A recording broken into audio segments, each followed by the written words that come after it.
Healing the Soul, a deep dive into forgiveness with Alejandra Venezuela.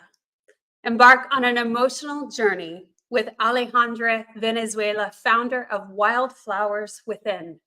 In this heartfelt conversation, Alejandra shares her spiritual wisdom and insights into humanity's deep-seated wounds. Witness how she guides individuals through the tormenting shadows of their past and the liberating light of forgiveness. Alejandra's teachings help us rebuild sacred connections with nature, guiding us towards a powerful spiritual awakening to embrace our new paths and heed our heart's voices. Join us for this transformative conversation that will be sure to touch your soul. Welcome to the Wellness Driven Life Show, where you're about to go on a wellness driven ride.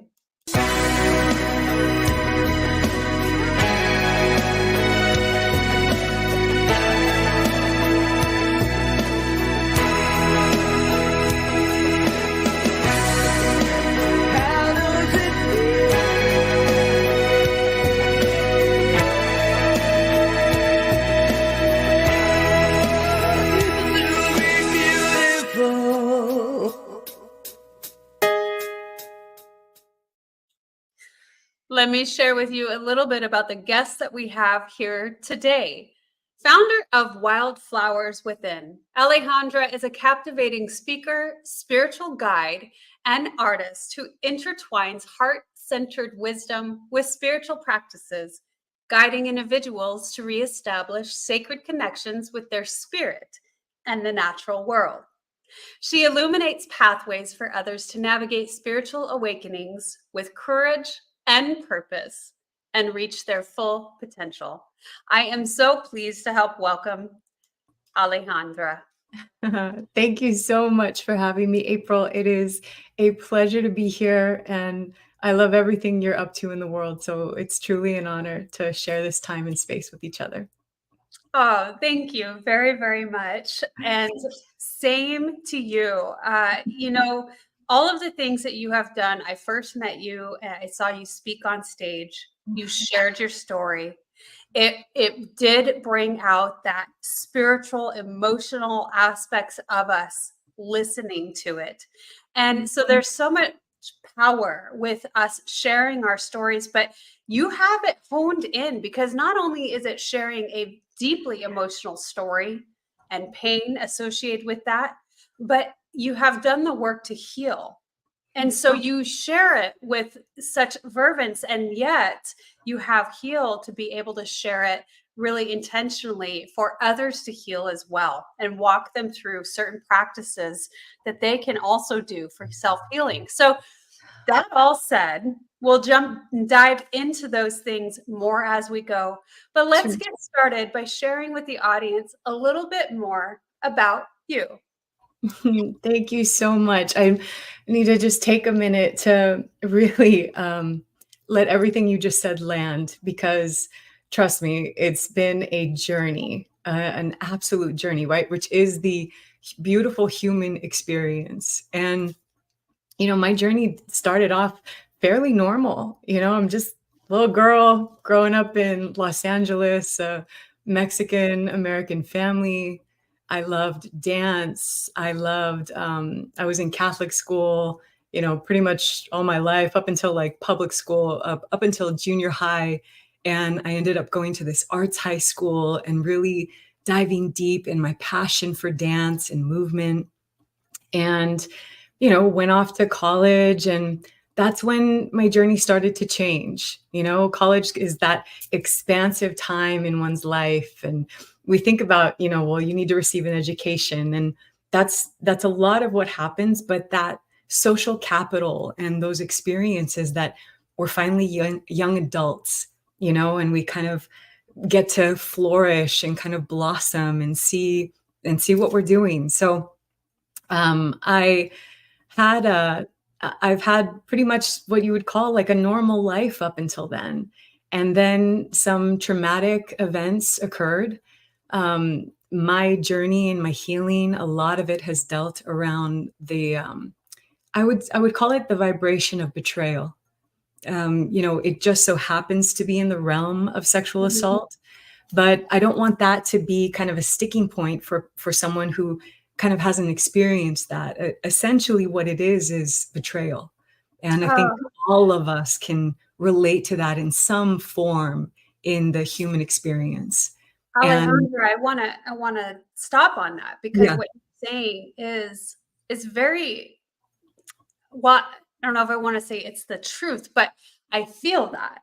I mm, feel that betrayal piece of when we're violated in such a way. It's like the fellow humanity of us, right? It's almost like this, how could you yeah, as another human being on this planet do yeah, something so and then you feel betrayed because yeah. if we consider the interconnectedness and the oneness and it's absolutely that whether we know the perpetrator or not.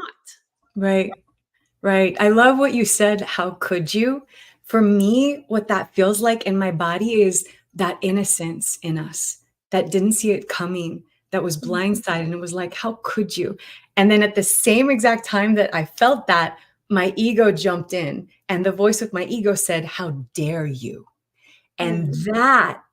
that like duality of emotion, that polarization is what essentially closes our heart. The ego that's there to protect us, at the same time that the innocence of how could you, when you're open and expanded, versus how dare you. And that's when our heart closes, which is a huge part of us looking at forgiveness and betrayal and these life experiences that happen to us. Wow. That is a beautiful way of expressing exactly that. The Mm, the way that we say things to ourselves, the way that we express verbally our emotions, the feelings, and how different it is. As you said, the openness of something and then the closing in and the hardening. And it's very two polar opposites. yeah. Yeah, and even if you think about the heart, I mean, it contracts and expands. It's it's like literally what it's supposed to do. So, I feel like I'm having these like major epiphanies just with you and bouncing this off of you because if we're constantly in this state of contracting and expanding, right? It's not about just staying open and free form and love is all there is and let people run over you like a doormat. That would not be healthy. There is like a protection that's needed and there's it becomes dynamic when you can ride that dance and not judge it. Yeah. So like it's okay when we contract. It's not like it's not supposed to happen. It's very natural. But then how can we open ourselves up again? And Well, that's there's a reason for the light and the dark, the yin and the yang, yeah. right? And Yes. I think you're exactly right. It's learning how to play with that, how to dance with that when things happen. There's certain levels of vibrations, there's certain levels of coherence, and Mhm. there's certain understandings on top of that of coherence. And when we talk about coherence, this is going a little deeper, right? But uh, Yeah. truly, it's the heart and the brain being cohesive with love and compassion. But things are always going to happen, and we don't all shift at the same exact time as humanity, as a whole consciousness. And because there's different vibrations of it, different aspects of it, different lights and darks, or what have you, Yeah. it's it's really navigating your way through that. Yeah. Definitely. And I think the trick is to just not stay in a place of stagnation. And you'll know it, like you will feel it viscerally in your body, or your mind will be on repeat, like that record that is not changing, going to the next track. And I will say, I am not standing upon some like, uh, hill here pontificating. Like I am deeply in my human experience. And through pure, I'll call it grace, just through pure grace that is available to us no matter who we are. It doesn't, I think there's a definition, something about grace. I looked it up in the Merriam-Webster dictionary, and it said something like the unmerited assistance of the divine presence in our lives, something like that. And that word unmerited just struck out at me really powerfully. It took the question of worthiness completely out of the equation, that grace is available to us. And it's all about going back into our heart. And I know that can be very difficult for so many of us. But that's where the juice is. That's where the work is. Whoever wrote that did a great job. I Right? know. They're all spiritual. Merriam-Webster. That's impressive. And that is, in essence, what God, source, whatever you want to name it, Yeah. is. It's pure love. Yeah. And it doesn't have a consensus on whether you as its creation are good or bad, or whether, it will accept you, because that's not it at all. And so that's a beautiful idea and notation of that. It doesn't matter. It's just pure love, pure grace, pure acceptance, no matter what. And so that was really lovely. Yeah. Thank you. Thank you so much. I have you reminded me of something one of my my tia, my aunt, told me. She's one of my guiding lights. I would consider her a spiritual guide in my life. And she said, Mija, like my dear, my daughter, it's a term of endearment in Spanish. She said, Mija, there is nothing too scandalous under the eyes of God. There is nothing about the human experience that is too scandalous for God. And it really brought that notion of compassion in, for not only my own journey, but when I'm pointing the finger out and my ego's enraged and I'm like, but you don't understand, something like that. It really helps me find my center again. Well, let's talk about that a little bit, Alejandra, Sure. because you're correct. It is very difficult for us to open up our hearts. And in the midst of being so betrayed, so taken advantage of, so all the things, right? Because we cannot always control everything that happens outside of ourselves. Yeah. And it's very easy as a normal human condition to place the blame outside of ourselves and to feel offended and to take it personally. And how could you not, right? Especially when you've just experienced something so horrific. It takes time. It takes time to be able to move through that. So if you wouldn't mind sharing with us, what was that like for you? Because as I may know a little bit more, but this was a very horrific event for you. Something that most people do not come out of healthy at all for maybe the rest of their lives. Yeah. And so how did you work your way through this? What was that like for you? Yeah. So I'll address it in terms of, I will tell a little bit of the story, and just so your audience knows, it's around sexual assault. So just if anything becomes any triggering or anything like that, just hold yourself with a lot of ease and grace if any parts are kind of reflective of your own journey. But I have been I was sexually assaulted, unfortunately, more than once in my life, various ages and very different experiences every time. And on the last time that it would happen, I was 33 years old. And I had been set up on a blind date, and my cousins actually set me up with this man. So, I mean, talk about something you are never expecting. Within 2 months of our relationship, I ended up reporting him for sexual assault and rape specifically. And, I will say that, because that was a big jump from it happened to I reported it. So I'll just talk about that liminal space in between. the space from when an affliction happens, and specifically this one was incredibly traumatic, incredibly violent, to a point of empowerment. How does that even begin to shift or begin to start? And for me, um, you know, I'm a woman of faith. You know, I grew up Catholic, but I now really take in a lot more spiritual influences from all kinds, from my own study, from nature, from the stars, from various traditions.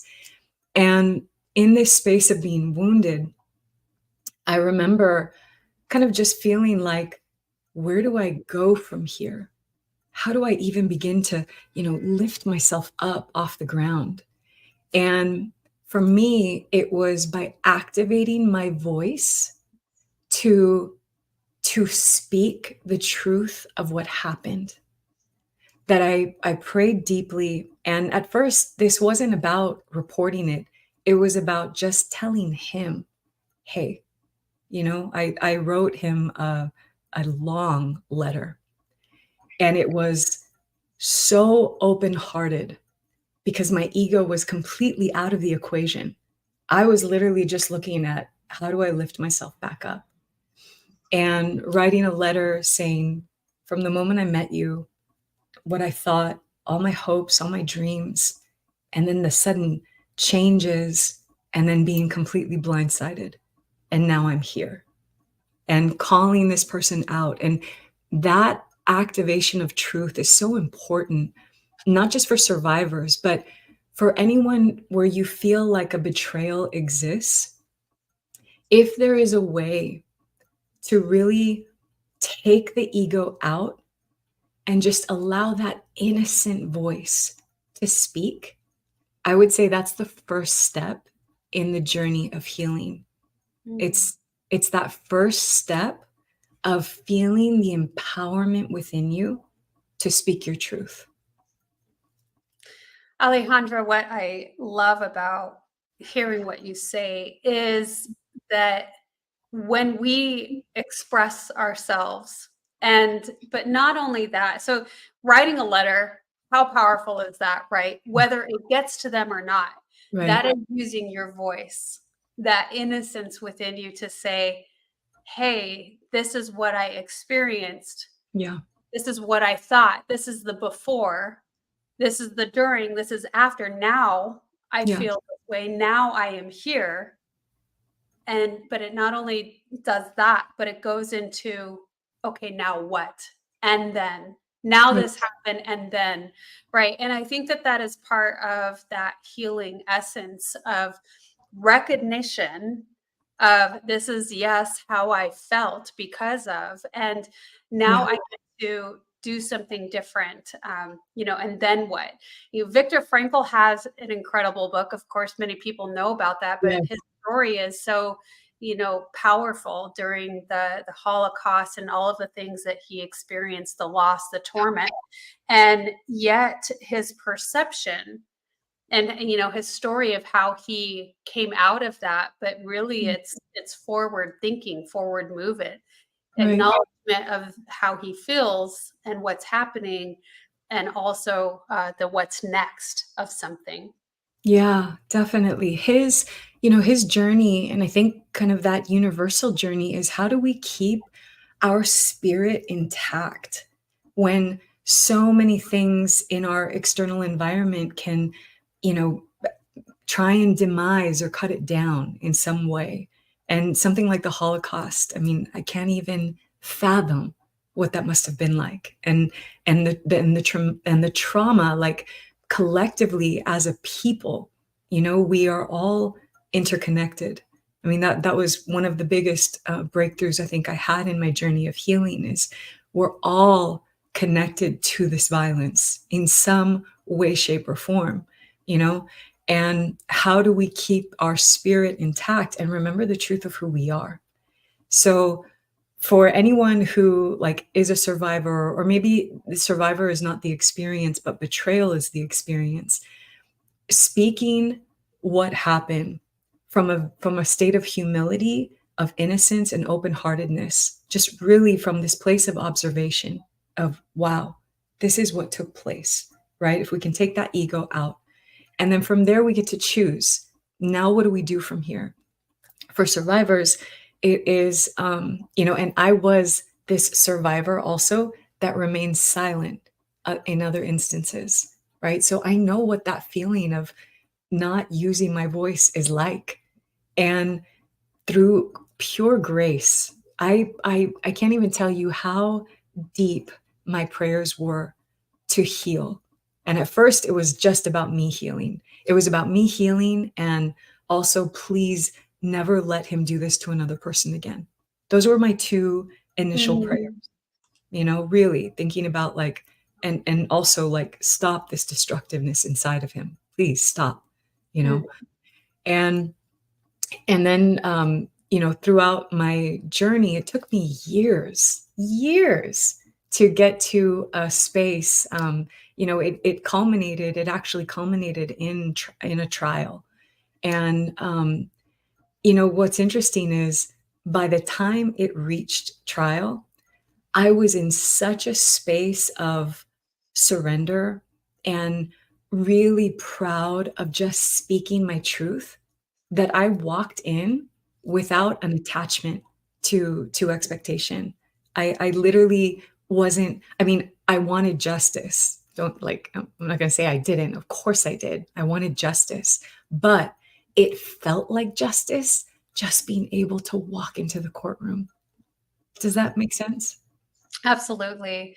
I think when we can get to that moment, that feeling, that freeing, the surrender you mentioned, I Yeah. mean, that is so freeing, so powerful. And one of the hardest things to do, you mentioned it took me a long time. And that is not easy to do also. I think I mean, more women do not report. And, Right. the sad thing is too, many who do report, it doesn't go anywhere. So, Right. the fact that yours went to trial, and then not only are you re-meeting the face of your perpetrator, which rehashes the trauma all over again, Oh, yeah. so for you to do the work in the midst of that, in between that, to where you arrive to it and have this sense of peace is really Mhm. incredible, and it's very, very rare.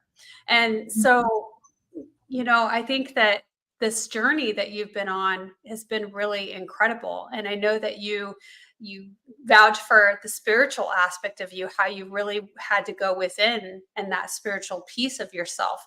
Yeah. And again, many people don't get to have that opportunity to be able to voice what they have to say. That's why I said the written, whether it gets to somebody or not. Even sometimes people who's they're the people that they have something going on with, those people have passed away. And so they're in the other realm, they're in a totally new dimension.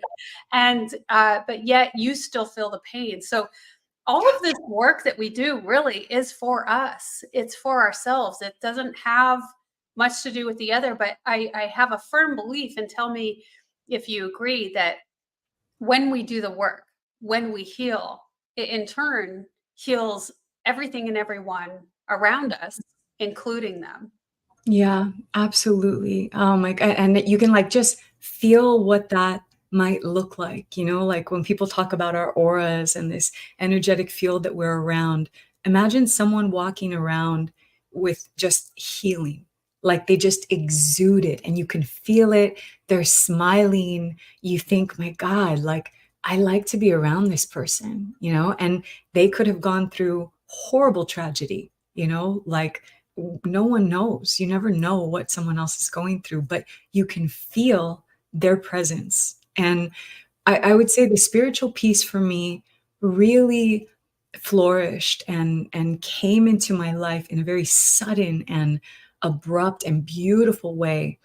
It was, God, it was, I mean, for sure, more than maybe it was like 8 years later, 5 years later, something like, I can't do the timeline in my head right now, but I went I went on this trip. I went on a healing spiritual journey to Brazil, and I participated in a spiritual work where I basically had my consciousness emerge with some beautiful, benevolent, all-knowing oneness. And it was this deep, deep, visceral feeling of being connected to everything and everyone. And it was almost like I describe it in my talk as Ebenezer Scrooge. You know, when he has his massive spiritual awakening in his story, A Christmas Carol. And we all love that story, you know, like, and the three ghosts, and you can tell this to little kids. And it's just a beautiful representation of what a spiritual awakening looks like, that people can understand and grasp.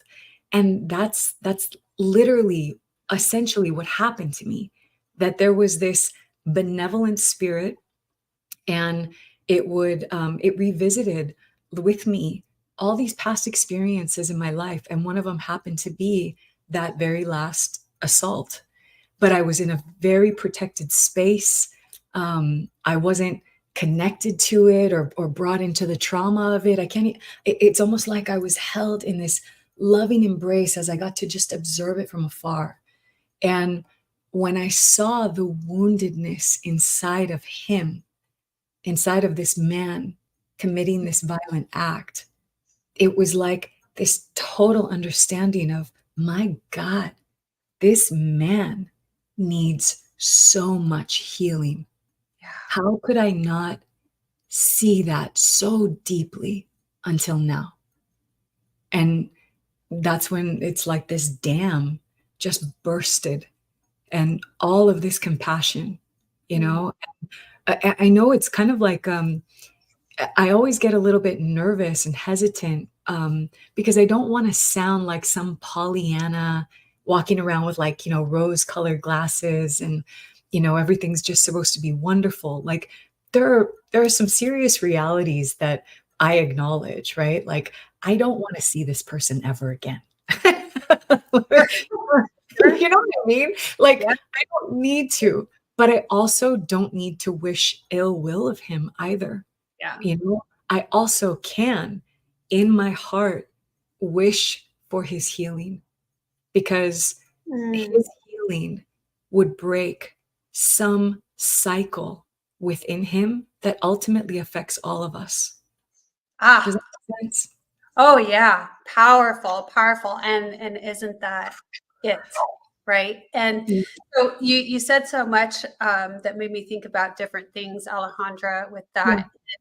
Yes, it is when we have the understanding of how deeply hurt these people are, and I've attended a few of Dr. Joe Dispenza's events, and I just Oh, I love. love him. Yeah. And um, he has talked about how you know that you have done the work, have healed when you start to see yourself and others. It's that mirror, and that walks into the oneness of us. Right? It's always been very challenging for me to understand that or accept that Yeah. because you know my initial thought is no way. I do not want to have any association with these people. I would never. You know, Yeah. like I don't want to be connected to that. Why would Yeah. I want to be connected to that?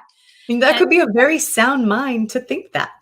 yes, and yet we are all capable of it because we're human, because we're all on this human journey.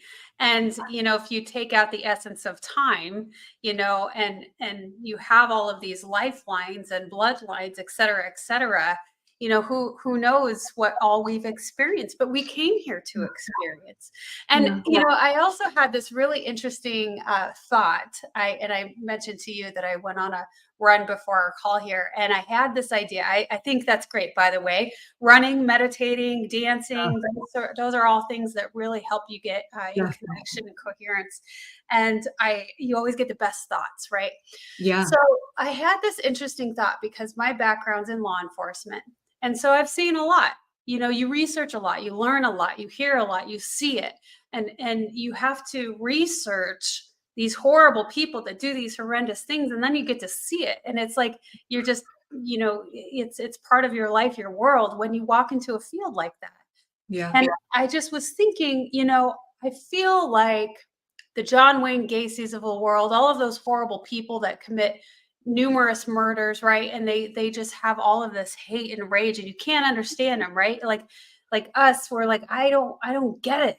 Why would you?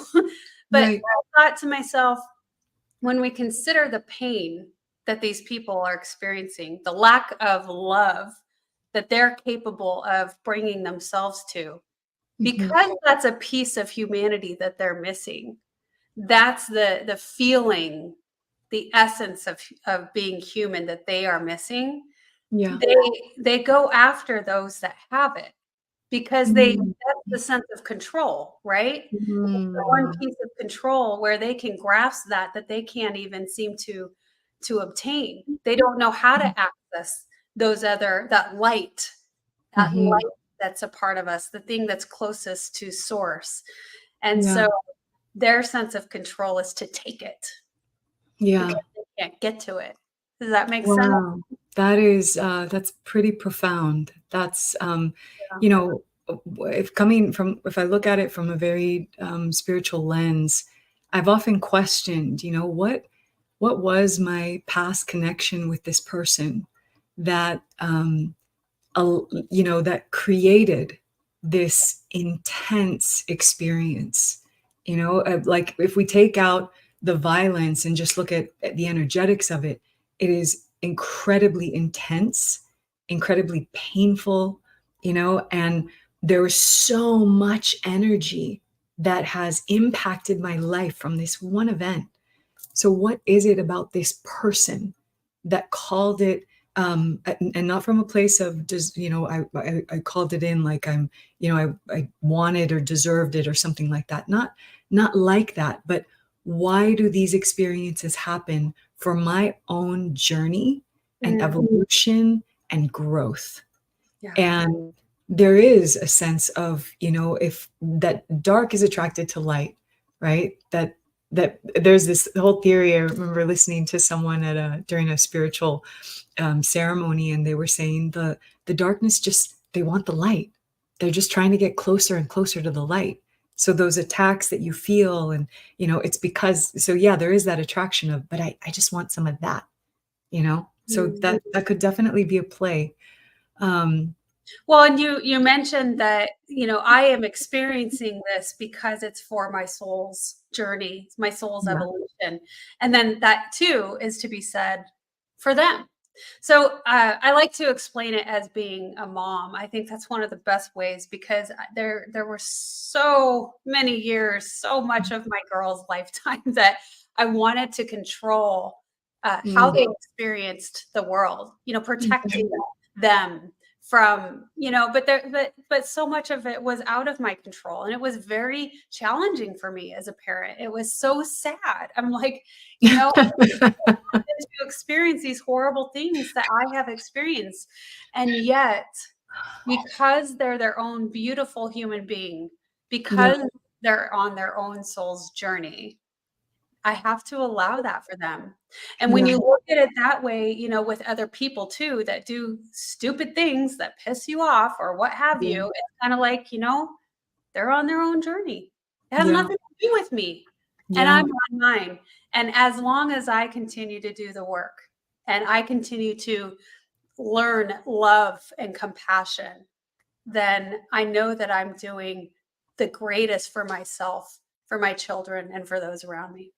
oh, completely. And it's funny when you bring children into, your experience and kind of this narrative. What opens up for me as you were speaking is the ancestral ties, and how much ancestral healing is, from what I've kind of perceived. I think it's getting a little stronger in people's consciousness and in the foreground, but it's kind of been missing, that there really is a sense of ancestral healing that's deeply needed on our planet.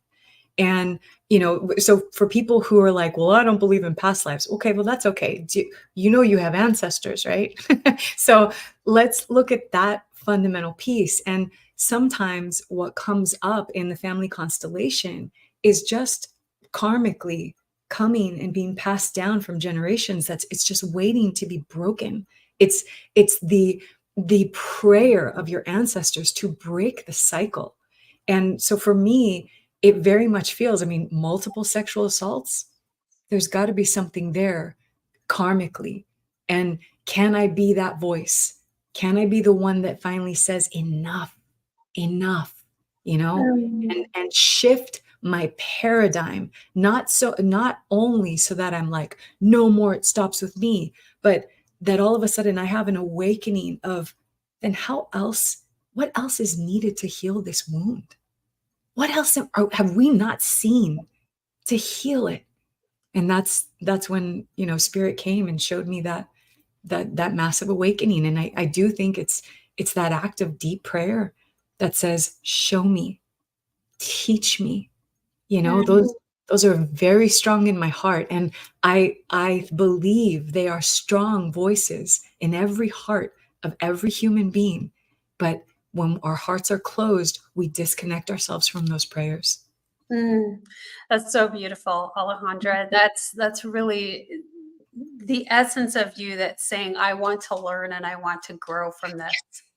Yeah. And so incredible. This has been a great conversation. We need to move into our first commercial, and when we get back, we'll continue the conversation. It's been fabulous. Stay tuned. Great. Are you ready to take control of your ride to wellness? Rev up with Driven Living. Visit www.drivenliving.com and buckle up for a journey. Get exclusive access to our Wellness Driven Life Show guest portal, where you can dive deep into the minds of our esteemed guests. Sign up for our newsletter and get insider scoops on these distinguished personalities. It's like having a backstage pass to their life-changing wisdom. But that's not all. You'll also receive a free hug. You heard me right, a free hug. An enlightening ebook from the Driven Living team. Discover the science-backed benefits of hugging yourself. It's a fill-up for your wellness tank. Because at Driven Living, we believe in fueling your journey to wellness, both physically and psychologically. So what are you waiting for? Visit www.drivenliving.com today. Welcome back. We are here with Alejandra Valenzuela, and we are on an incredible conversation about healing, about the true self, about forgiveness, all of the things. This is a great conversation, great topics. And I want to start moving in a little bit because, it certainly is fascinating when we start to heal ourselves, when we start to go through this idea, when we come to the awareness that that's truly what it's for. It's for us. It's not about vengeance or this and that. It is about self-healing and also knowing thyself and the true self and what we're really connected to, which is really everything, right? But there's also different vibrations and different frequencies that we can better obtain. And, we've talked a little bit too about past lives or about, our the future or the past generations that we have that we're connected to, and all of these ties, that of which we cannot see, but we're starting to prove more and more through science, which I love this day and age because of that. But, instead of and rather than being stuck on the past, and being concerned only about past things, I do think, and I love your opinion, but really it's about that forward movement, forward thinking, the healing. And yes, we do oftentimes go to those traumas, right? They come up. For me, oftentimes in meditations, I all of a sudden have this, when I'm connecting to heart center, I get these very emotional thoughts connected with family. And I have this experience of deep emotional with love and compassion and all of the things. But I think that even though it feels really intense, it's also a piece of the healing journey. And because I'm doing that, it really does heal, what's happening with my present family and past family, which is also then healing future. So what are your thoughts on that? I love what as you were speaking, what popped up in my mind was like I'm dying to know the your astrological birth chart. Well, um, I'm a Taurus sun, and okay. I'm a Taurus moon, I think, and I think Well, I'm Gemini rising. okay, I'm a Gemini rising too. So our chart is being casted the same way. I'm a different sun and moon, but that's very interesting. So one of the things that so in this spiritual awakening and spiritual enlightenment, and like the reason you're going to meditation, right, is what I'm assuming for connection, right? To reconnect to you, to Always. know who is April, what is she saying to me, and how can I listen and hear her more and better in my life? What are her desires? What are her dreams? What are her prayers, her hopes? And it's interesting because when I think of how many tools the divine gives us, right? Like meditation, any meditational practices, wonderful, right? You mentioned Dr. Joe Dispenza. There's going to be something that you're drawn to. And for me, with Gemini rising, so we're ruled by the planet Mercury, meaning that this messenger, this energy that likes to decode and like deconstruct and put puzzle pieces and lay them all out and say, okay, this one goes here and this one goes here. We want to solve riddles and mystery. It's a deep drive within a Mercury ruled blueprint in someone's chart. And when I think about just like this divine intelligence that was painted for us in the sky the moment we came into this world, the moment that spirit became matter, and that there are clues, there's a tapestry, a reading that you can look up and say, oh, help me decode this so I can understand, the periods of my life, the transits that are taking place. Astrology has become an incredible tool for me to really do a deep dive of not only self-study, of collective study, and then also just intuitively, what else is going to connect me back to myself, right? So for me, also dance. I mentioned I went to a arts high school. I mean, dance is my happy place. Oh, And, yeah. and if you can find the vibration of joy, Mhm. that is like, those are the breadcrumbs to follow. And putting yourself in those spaces that bring you joy are going to expand your essence. If you're in a contracted state, you can expand. It's part of, I did Tony Robbins at the end of last year. I went to one of his Date with Destiny. Yeah. If Tony Robbins, he's like number one strategist in the world. He's like this, call him a guru, and he's all about, like jumping and dancing, and because there's science. Energy. Yeah, energy. Like when you shift your state, then Mhm. you allow an alchemical change to take place. So I, Motion creates emotion. yes, totally. Yeah. And it's really about, like, if you know that you're stuck in a rut, if you know that there is a wound with your mother, if you know that that father wound needs to heal, Mhm. you have to deep dive into it, which is very uncomfortable for many people. It's But very uncomfortable. yeah, Yeah, I wanna highlight that. yeah, It's not it easy. is. No, there's this really cool, when I was little, I used to watch the movie A Never Ending Story. And I remember I watched it maybe like a year ago. And after a spiritual awakening, like any kind of like fantasy movie, sometimes there are just prophetic one-liners that are dropped, and you're like, whoa, this was insane.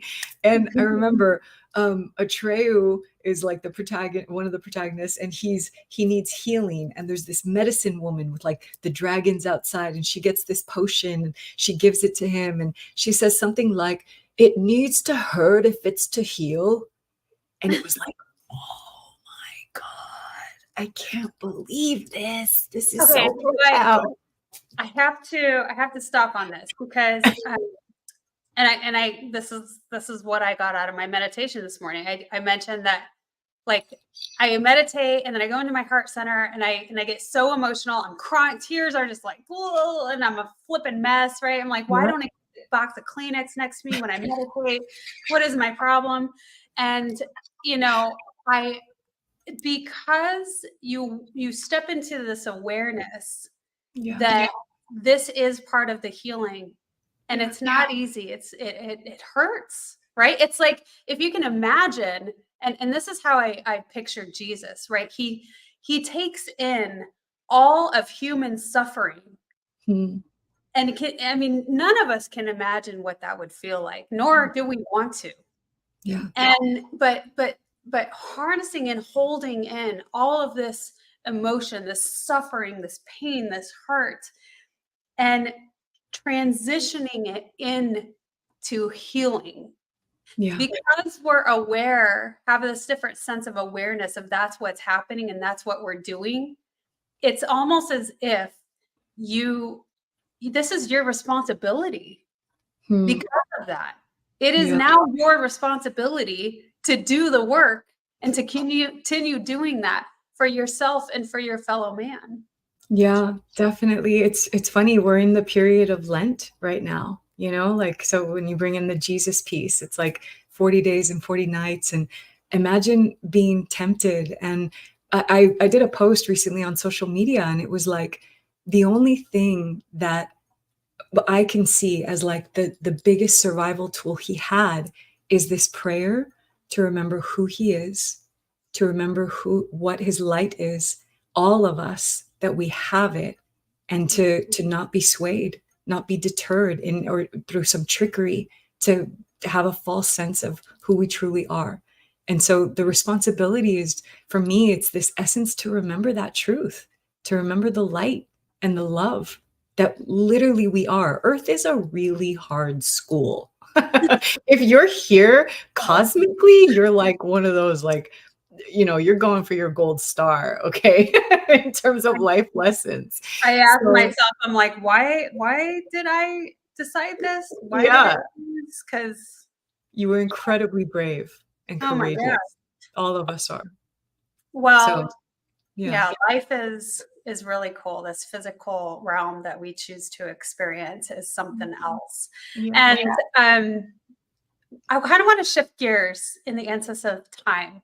Sure. And Alejandra, I want to ask you, what, because you mentioned a little bit about astrology, and thank you Mhm. so much for sharing your story and taking us on this vulnerable ride with you.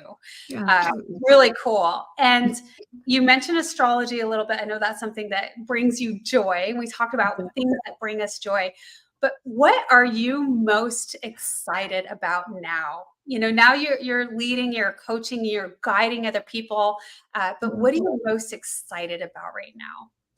I'm excited for the creativity that wants to be birthed through me in the service of healing, and in the service of being in a space of joy and getting rewarded in life to be daring and go for it. So, I have a performative arts background, and I'm in talks and discussions to maybe put like a one woman act together, like a series of vignettes. And I lead spiritual retreats. Those are still going to continue. And even trying to see, can I incorporate maybe dance and healing somatically in the body for others who are also looking to heal. It's really about using my creativity and bringing that forward in joy and loving service to people. Well, I love that, and that gives me an energy and, like, an excitement type of energy, because Mhm. I think that, again, I think about, meditation and movement and Yeah. dancing. My husband and I always, we try to get out every single weekend to go shake it after that long Yes. work week, and, um, I liken it to be, I don't know if people would understand this, but, when a bunny rabbit is being chased by the fox or what have you, right? They're chase, chase, chase. They're not caught. And then they have that moment of peace and they're like, okay, I'm safe. And then they get a stake and they shake off all that energy, and you can visually see like them shaking this energy off. And so I Mm. think that's kind of how we can do the same sort of thing, where we're just kind of releasing the energies, the fast-paced movement of everything, into something different. And so Oh, that that movement, that dance is yeah. so powerful. Yeah, it's also such a good piece you brought in of how nature, how the animals, how there's medicine there that they're showing us every single day. I mean, truly, it's returning back to the basics. That's what I'm excited about. It's about dancing and singing and grounding and remembering that we're here as children of the earth. So let's learn from our mother. Let's follow and study the moon and look at the stars and praise and be in this devotional space in ways that bring us joy. Mm, absolutely beautiful. Mhm. Well, our time together has been amazing. Thank you so much, Alejandra. I want to make sure that everyone knows where to find you. So I've had it displayed on the screen throughout our conversation. And but for those of you with listening ears, it is www.wildflowerswithin.com. And Mhm. it's also in the description below. So you can always find our guests' information in the description below. We'd love to know what you thought about this conversation. What insights have you had? What have you experienced and felt during your journey of life? So be sure to leave those in the comments, and we'll be sure to get back to you. So thank you again, Alejandra, for being a guest on the Wellness Driven Life Show. Oh, thank you so much. This has been truly a pleasure, and just sending blessings to everybody's healing journey, and whatever is your deepest prayer in your heart, may it be so. May it be so. Mhm. All right. Thank you so much. Goodbye for now, everyone, and we will Take see care. you next time.